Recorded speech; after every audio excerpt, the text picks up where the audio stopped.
Today in class, we're going to be analyzing some data from the Supreme Court, looking at court cases and determining what types of cases are frequently declared unconstitutional, which is where the Supreme Court is using their judicial review to check if laws match the Constitution. So I'm going to help you through navigating the website.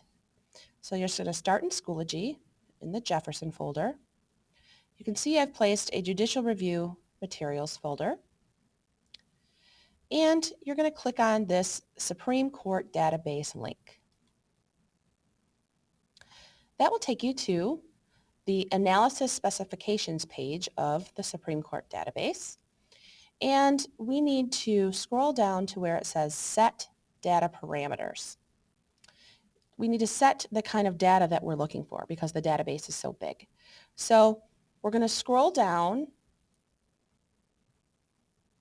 to where it says case outcome. And in the case outcome section, you're going to scroll down a little bit and you're going to find declaration unconstitutional. So we want to find data that says where an act of Congress was declared unconstitutional or where a state law was called unconstitutional. And then we'll scroll all the way down to the bottom and then we'll click Analyze. All right. This takes you to a breakdown of all the cases that we've been looking for, the ones where cases where things have been declared unconstitutional. So we're going to be looking first at the case frequency bar graph.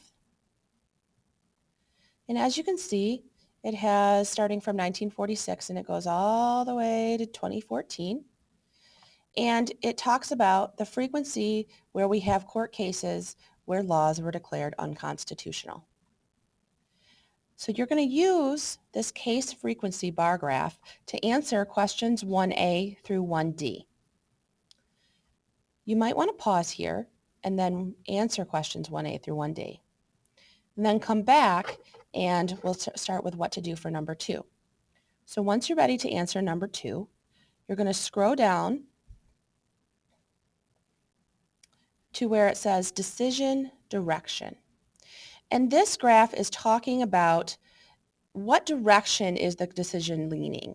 And is it leaning more conservative, more in the smaller government, big business, capitalism direction?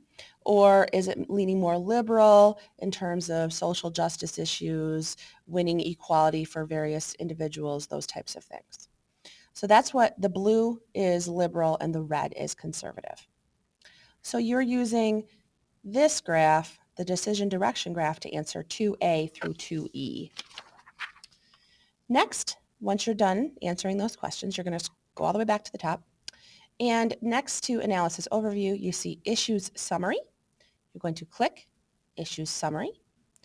And what this does is it breaks down the type of issue that the case involves. So it kind of looks at which cases are more likely to, come to before the Supreme Court.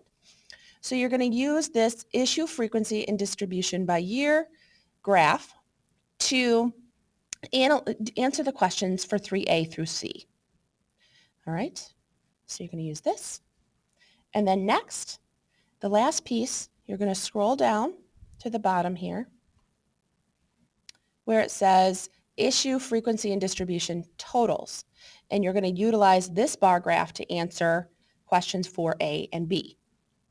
Once you've done that, you've successfully utilized all the information we need from the website, and you will use that to do number 5, your final analysis.